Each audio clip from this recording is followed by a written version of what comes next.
रक्त बीज बद्ध ध्यान।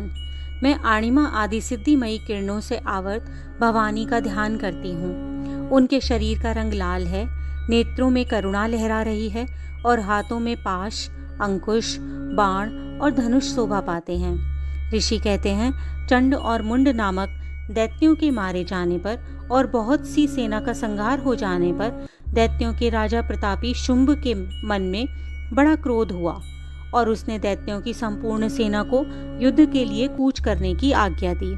वह बोला, आज उदयुद्ध नाम के 86 दैत्य सेनापति अपनी सेनाओं के साथ युद्ध के लिए प्रस्थान करें। कंबू नाम वाले दैत्यों के 84 सेनानायक अपनी वाहिनी से घिरे हुए यात्रा करें। 50 कोटि वीर्य कुल के और 100 धूम्र कुल के असुर सेनापति मेरी आज्ञा से सेना सहित कूच करें। कालक, दोहाद्र, मौर्य और काल के असुर भी युद्ध करने के लिए तैयार हो मेरी आज्ञा से तुरंत प्रस्थान करें। भयानक शासन करने वाला असुरराज शुंभ इस प्रकार आज्ञा दे सहस्त्रों बड़ी बड़ी सेनाओं के साथ युद्ध के लिए प्रशस्तित हुआ। उसकी अत्यंत भयंकर सेना आती देखकर चंडिका ने अपने धनुष की टंकार से पृथ्वी और आकाश के बीच का भाग गुंजा दिया। राजन, तदंतर देवी ने सिंह ने बड़े जोर जोर से धारना आरंभ किया। फिर अंबिका ने घंटे के शब्द से उस ध्वनि को और भी बढ़ा दिया। धनुष की टंकार, सिंह की दहाड़ और घंटे की ध्वनि से संपूर्ण दिशाएं गूंज उठी। उस भयंकर शब्द से काली ने अपने विकराल मुख को और भी बढ़ा लिया और इस प्रकार वे विजयिनी हुई। उस तुमुल नाद को सुनकर दैत्य की सेनाओं ने चारों ओर से आकर चंडिका देवी, सिंह और काली देवी को क्रोधपूर्वक घेर लिया। राजन, इसी बीच में असुरों के विनाश और देवताओं के अभ्युदय के लिए ब्रह्मा, शिव, कार्तिकेय, विष्णु और इंद्र आदि देवताओं की शक्तियां, जो अत्यंत पराक्रम और बल से संपन्न थीं, उनके शरीर से निकलकर उन्हीं के रूप में चंडिका देवी के पास गईं। जिस देवता का जैसा रूप, जैसी वेशभूषा, जैसा वाहन है, ठीक वैसे ही साधनों से संपन्न होकर उनकी शक्तियां असुरों के साथ युद्ध करने के लिए आईं। सबसे पहले हंसयुक्त विमान पर बैठी हुई अक्षसूत्र और कमंडलों से सुशोभित ब्रह्मा जी की शक्ति उपस्थित हुई, जिसे ब्राह्मणी कहते हैं।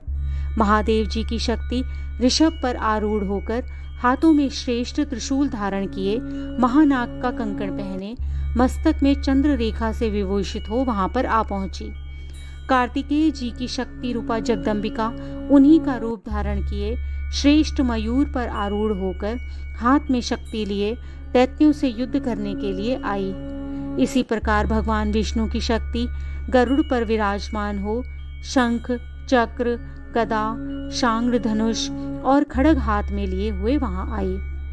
अनुपम यज्ञ वाराह का रूप धारण करने वाले श्री हरि की जो शक्ति है, वह भी वाराह शरीर धारण करके वहां उपस्थित हुई।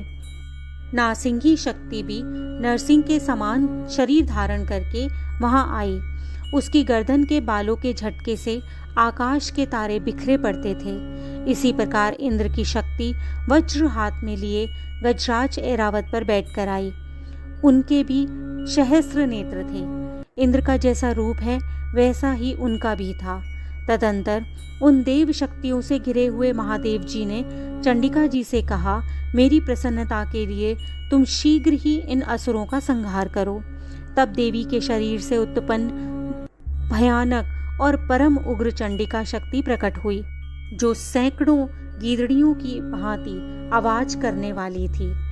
उस अपराजिता देवी ने धूमिल जटा वाले महादेव जी से कहा, भगवान, आप शुंभ निशुंभ के पास दूत बनकर जाइए और उन अत्यंत गर्वीले दानव शुंभ और निशुंभ दोनों से कहिए, साथ ही उनके अतिरिक्त भी जो दानव युद्ध के लिए वहां उपस्थित हों, उनको भी यह संदेश दीजिए, दैत्यों, यदि तुम जीवित रहना चाहते हो तो पाताल को लौट जाओ।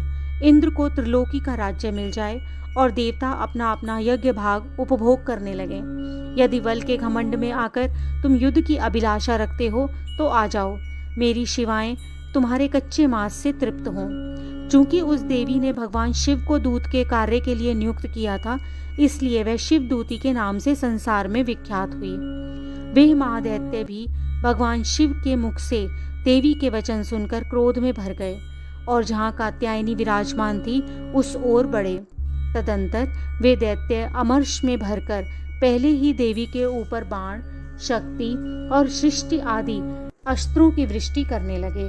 तब देवी ने भी खेल खेल में ही धनुष की टंकार की और उससे छोड़े हुए बड़े बड़े बाणों द्वारा दैत्यों के चलाए हुए बाण, शूल, शक्ति और फरसों को काट डाला।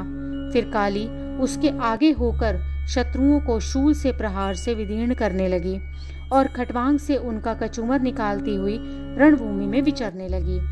ब्राह्मणी भी जिस जिस ओर दौड़ती उसी उसी ओर अपने कमंडलू का जल छिड़ककर शत्रुओं के ओज और पराक्रम को नष्ट करती जाती थी। माहेश्वरी ने त्रिशूल से, वैष्णवी ने चक्र से, अत्यंत क्रोध में भरी हुई कुमार कार्तिकेय की शक्ति ने शक्ति से दैत्यों का संहार आरंभ कर दिया। इंद्र शक्ति के वज्र प्रहार से विदीर्ण होकर सैकड़ों दैत्य दानव रक्त की धारा बहाते हुए पृथ्वी पर सो गए। वाराही शक्ति ने कितनों को अपनी तुतुन की मार से नष्ट कर दिया। दाड़ों के अग्रभाग से कितनों की छाती छेद डाली तथा कितने ही दैत्य उसके चक्र की चोट से विदीर्ण होकर गिर पड़े। नारसिंगी भी दूसरे दूसरे महादैत्यों को अपने नखों से विदीर्ण करके खाती और सिंह नाद से दिशाओं और आकाश को गुंजाती हुई युद्ध क्षेत्र में विचरने लगी। कितने ही असुर शिवदूती के प्रचंड अट्टहास से अत्यंत भयभीत होकर पृथ्वी पर गिर पड़े और गिरने पर उन्हें शिवदूती ने उस समय अपना ग्रास बना लिया। इस प्रकार क्रोध में भरे हुए मातृगणों को नाना प्रकार के उपायों से बड़े बड़े असुरों का मर्दन करते देख दैत्य सैनिक भाग खड़े हुए। मातृगणों से पीड़ित दैत्यों को युद्ध से भागते देख रक्तबीज नामक महादैत्य क्रोध में भरकर युद्ध करने के लिए आया। उसके शरीर से जब रक्त की बूंद पृथ्वी पर गिरती तब उसी के समान शक्तिशाली एक और महादैत्य पृथ्वी पर पैदा हो जाता। महाअसुर रक्तबीज हाथ में गदा लेकर इंद्र शक्ति के साथ युद्ध करने लगा। तब ऐन्द्री ने अपने वज्र से रक्तबीज को मारा। वज्र से घायल होने पर उसके शरीर से बहुत सा रक्त चूने लगा और उससे उसी के समान रूप और पराक्रम वाले योद्धा उत्पन्न होने लगे। उसके शरीर से रक्त की जितनी बूंदें गिरी उतने ही पुरुष उत्पन्न हो गए। वे सब रक्त बीज के समान ही वीर्यवान, बलवान और पराक्रमी थे। वे रक्त से उत्पन्न होने वाले पुरुष भी अत्यंत भयंकर अस्त्र शस्त्रों का प्रहार करते हुए वहां मातृगणों के साथ घोर युद्ध करने लगे। पुण्य वज्र के प्रहार से जब उनका मस्तक घायल हुआ तब रक्त बहने लगा और उससे हजारों पुरुष उत्पन्न हो गए। वैष्णवी ने युद्ध में रक्त बीज पर चक्र का प्रहार किया और ऐन्द्री ने उस दैत्य सेनापति को गदा से चोट पहुंचाई। वैष्णवी के चक्र से घायल होने पर उसके शरीर से जो रक्त बहा और उससे जो उसी के बराबर आकार वाले सहस्त्रों महादैत्य प्रकट हुए, उनके द्वारा संपूर्ण जगत व्याप्त सा हो गया। कौमारी ने शक्ति से, वाराही ने खड्ग से और माहेश्वरी ने त्रिशूल से महादैत्य रक्तबीज को घायल कर दिया। क्रोध में भरे हुए उस महादैत्य रक्तबीज ने भी गदा से सभी मातृगणों पर और मातृ शक्तियों पर पृथक पृथक प्रहार किया। शक्ति और शूल आदि से अनेक बार घायल होने पर जो उसके शरीर से रक्त की धारा पृथ्वी पर गिरी, उससे भी निश्चय ही सैकड़ों असुर उत्पन्न हो गए। इस प्रकार उस महादैत्य के रक्त से प्रकट हुए असुरों द्वारा संपूर्ण जगत व्याप्त हो गया। इससे उन देवताओं को बड़ा भय हुआ। देवताओं को उदास देखकर चंडिका ने काली से शीघ्रता पूर्वक कहा, चामुंडे, तुम अपना मुख और भी फैलाओ तथा मेरे शस्त्रपात से गिरने वाले रक्त बिंदुओं और उनसे उत्पन्न होने वाले महादैत्यों को तुम अपने उस उतावले मुख से खाती जाओ। इस प्रकार रक्त से उत्पन्न होने वाले महादैत्यों का भक्षण करती हुई तुम रण में विचरती रहो। ऐसा करने से उस दैत्य का सारा रक्त क्षीण हो जाने पर वह स्वयं भी नष्ट हो जाएगा। उन भयंकर दैत्यों को जब तुम खा जाओगी तब दूसरे नए दैत्य उत्पन्न नहीं हो सकेंगे। काली से यूं कहकर चंडिका देवी ने शूल से रक्त बीज को मारा और काली ने अपने मुख में उसका रक्त ले लिया। तब उसने वहां चंडिका पर गदा से प्रहार किया, किंतु उस गदापात ने देवी को तनिक भी वेदना नहीं पहुंचाई। रक्त बीज के घायल शरीर से बहुत सा रक्त गिरा, किंतु ज्यों ही वह गिरा त्यों ही चामुंडा ने उसे अपने मुख में ले लिया। रक्त गिरने से काली के मुख में जो महादैत्य उत्पन्न हुए उन्हें भी वह चट कर गई और उसने रक्त बीज का रक्त भी पी लिया। तदंतर देवी ने रक्त बीज को, जिसका रक्त चामुंडा ने पी लिया था, वज्र, बाण, खड़ग और सृष्टि आदि से मार डाला। राज, इस प्रकार शस्त्रों के समुदाय से आहत एवं रक्तहीन हुआ महादैत्य रक्त बीज पृथ्वी पर गिर पड़ा।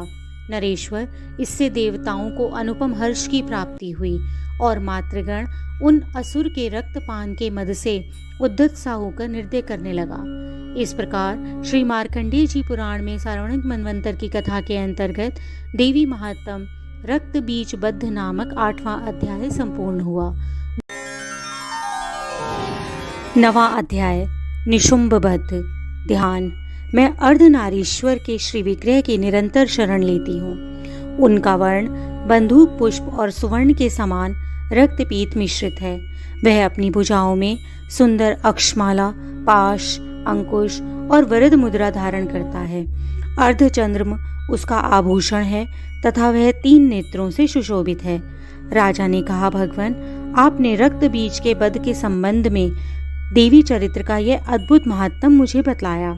अब रक्त बीज के मारे जाने पर अत्यंत क्रोध में भरे हुए शुंभ और निशुंभ ने जो कर्म किया, मैं उसे सुनना चाहता हूँ। ऋषि कहते हैं, राजन, युद्ध में रक्त बीज और अन्य दैत्यों के मारे जाने पर शुंभ और निशुंभ के क्रोध की सीमा नहीं रही।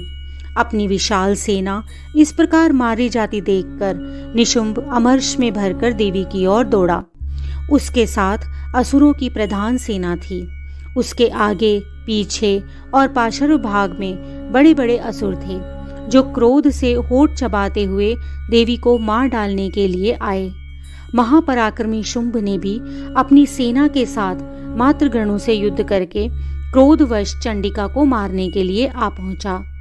तब देवी जी के साथ शुंभ और निशुंभ का घोर संग्राम छिड़ गया। वे दोनों दैत्य मेघों की भांति बाणों की भयंकर वृष्टि कर रहे थे। उन दोनों के चलाए हुए बाणों को चंडिका ने अपने बाणों के समूह से तुरंत काट डाला और शस्त्र समूहों की वर्षा करके उन दोनों दैत्यपतियों के अंगों में भी चोट पहुंचाई। निशुंभ ने तीखी तलवार और चमकती हुई ढाल लेकर देवी के श्रेष्ठ वाहन सिंह के मस्तक पर प्रहार किया। अपने वाहन को चोट पहुंचने पर देवी ने श्रुप नामक बाण से निशुंभ की श्रेष्ठ तलवार तुरंत ही काट डाली और उसकी ढाल को भी, जिसमें कि 8 चांद जड़े हुए थे, खंड खंड कर दिया। ढाल और तलवार के कट जाने पर उस असुर ने शक्ति चलाई, किंतु सामने आने पर देवी ने चक्र से उसके भी 2 टुकड़े कर डाले।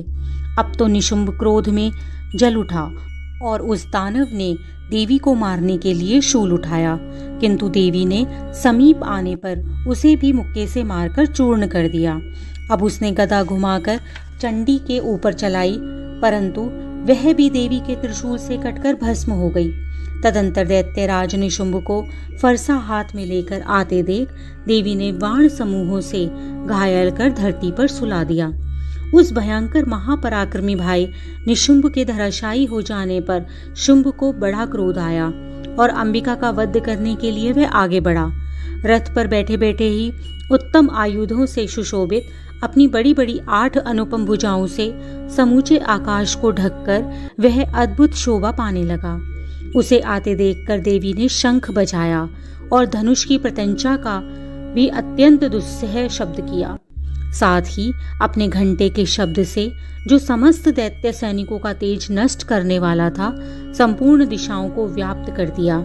तदंतर सिंह ने भी अपनी दहाड़ से, जिसे सुनकर बड़े बड़े गजराजों का महान मद चूर हो जाता था, आकाश, पृथ्वी और 10 दिशाओं को गुंजा दिया।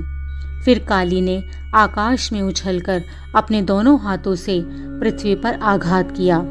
उससे ऐसा भयंकर शब्द हुआ जिससे पहले के सभी शब्द शांत हो गए। तत्पश्चात शिवदूती ने दैत्यों के लिए अमंगलजनक अट्टहास किया। इन शब्दों को सुनकर समस्त असुर थर्रा उठे, किंतु शुंभ को बड़ा क्रोध हुआ। उस समय देवी जी ने जब शुंभ को लक्ष्य करके कहा, ओ दुरात्मा, खड़ा रहे, खड़ा रहे, तभी आकाश में खड़े हुए देवता बोल उठे, जय हो, जय हो। शुंभ ने वहां आकर ज्वालाओं से युक्त अत्यंत भयानक शक्ति चलाई। अग्नि में पर्वत के समान आती हुई उस शक्ति को देवी ने बड़े भारी लूके से दूर हटा दिया। उस समय शुंभ के सिंहनाद से तीनों लोग गूंज उठे। राजन, उसकी प्रतिध्वनि से वज्रपात के समान भयानक शब्द हुआ, जिसने अन्य सब शब्दों को जीत लिया। शुंभ के चलाए हुए बाणों को देवी ने और देवी के चलाए हुए बाणों को शुंभ ने अपने भयंकर बाणों द्वारा सैकड़ों और हजारों टुकड़े कर दिए। तब क्रोध में भरी हुई चंडिका ने शुंभ को शूल से मारा। उसके आघात से मूर्छित होकर वह पृथ्वी पर गिर पड़ा। इतने में ही निशुंभ को चेतना हुई और उसने धनुष हाथ में लेकर बाणों द्वारा देवी, काली और सिंह को घायल कर दिया। फिर उस दैत्यराज ने 10,000 बाहें बनाकर चक्रों के प्रहार से चंडिका को आच्छादित कर दिया।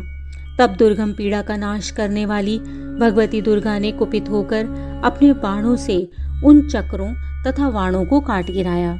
यह देख निशुंभ दैत्य सेना के साथ चंडिका का वध करने के लिए हाथ में गदा लेकर बड़े वेग से दौड़ा। उसके आते ही चंडी ने तीखी धार वाली तलवार से उसकी गदा को शीघ्र ही काट डाला। तब उसने शूल हाथ में ले लिया। देवताओं को पीड़ा देने वाले निशुंभ को शूल हाथ में लिए आता देखकर चंडिका ने वेग से चलाए हुए अपने शूल से उसकी छाती छेद डाली। शूल से विदीर्ण हो जाने पर उसकी छाती से एक दूसरा महाबली और महापराक्रमी पुरुष खड़ी रह कहकर निकला। उस निकलते हुए पुरुष की बात सुनकर देवी ने ठठाकर हंस पड़ी और खड्ग से उन्होंने उसका मस्तक काट डाला। फिर तो वह पृथ्वी पर गिर पड़ा। तदंतर सिंह अपनी दाढ़ों से असुरों की गर्दन को कुचलकर खाने लगा। वह बड़ा भयानक दृश्य था। उधर काली और शिवदूती ने भी भक्षण आरंभ कर दिया। कौमारी की शक्ति से विदीर्ण होकर कितने ही महादैत्य नष्ट हो गए। ब्राह्मणी की मंत्रपूत जल से निस्तेज होकर कितने ही भाग खड़े हुए। कितने ही दैत्य माहेश्वरी के त्रिशूल से छिन्न भिन्न हो धराशायी हो गए। वाराही के तुतुन के आघात से कितनों का पृथ्वी पर कचूमर निकल गया। वैष्णवी ने भी अपने चक्र से दानवों के टुकड़े टुकड़े कर डाले। इंद्री के हाथ से छूटे हुए वज्र से भी कितने ही प्राणों से हाथ धो बैठे। कुछ असुर नष्ट हो गए, कुछ उस महायुद्ध से भाग गए और कितने ही काली, शिवदूती और सिंह के ग्रास बन गए। इस प्रकार श्री मार्कंडेय जी पुराण में श्रावणिक मनवंतर की कथा के अंतर्गत देवी महात्म्य में निशुंभ बद्ध नामक 9वां अध्याय संपूर्ण हुआ।